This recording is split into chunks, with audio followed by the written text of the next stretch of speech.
It's just really cool when somebody you look up to talks about something that you made and likes it and has questions about it.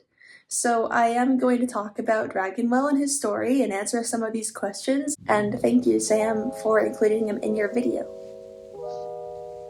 Dragonwell is a mythical nature spirit who was transformed into a being from a lost saddle blanket. Cool. His life objective is seeking out the hurting and lost in order to offer them comfort. That's so wholesome. I like how the antlers almost look like they're burning like candlesticks. There must be some kind of story to that. I really do like that. Almost reminds me of something that you might see in a Ghibli world.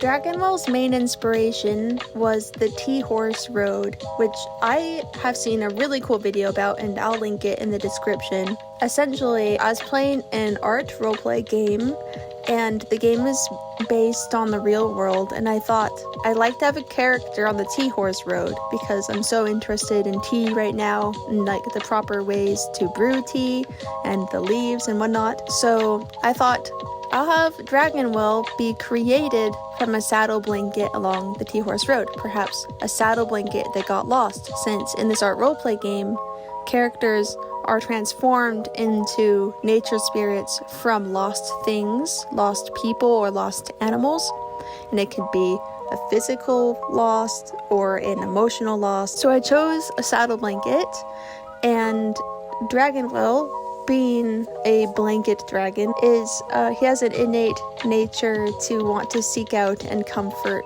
people who are lost or hurting. He can sense that there is something nearby that needs comforting. His antlers and his saddle pommels are also incense burners, and he smells like chai, like cinnamon, spice. It's very warm, toasty, welcoming. His body is supposed to be made up of blankets, furred fabrics, like a cinnamon latte, and you could just like cuddle up and he would be the most comforting hug you've ever had.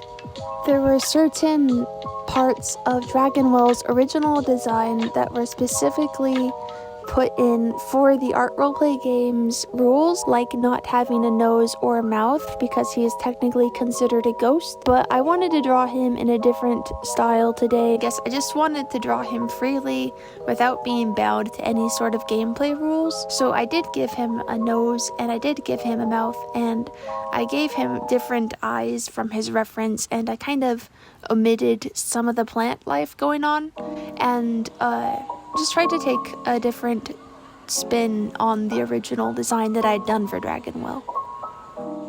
I decided to draw him first traditionally with inks on paper, and then render him out digitally, color him in and texture and everything. I really like working this way because it gives my digital work a kind of texture that it wouldn't have otherwise. I'm still experimenting with this style of drawing. I'm still trying to master this specific process, so I felt really slow and laggy and just really out of practice. I've been doing a lot more traditional than digital art lately, in the past year or so. I don't know where the block is coming from, but I had to take a 3-day break in between doing this drawing because I just didn't feel motivated to complete it on my iPad. I've just felt a lot better about using a pen. However, I really like coloring digitally, so I've been trying to merge those two skill sets into one style of making art. I really do think, though, that drawing with a pen has improved my art skills. One more thing that inspired Dragonwell's design is Uncle Iroh, so I will end with a quote from him. "Sometimes the best way to solve your own problems is to help someone else."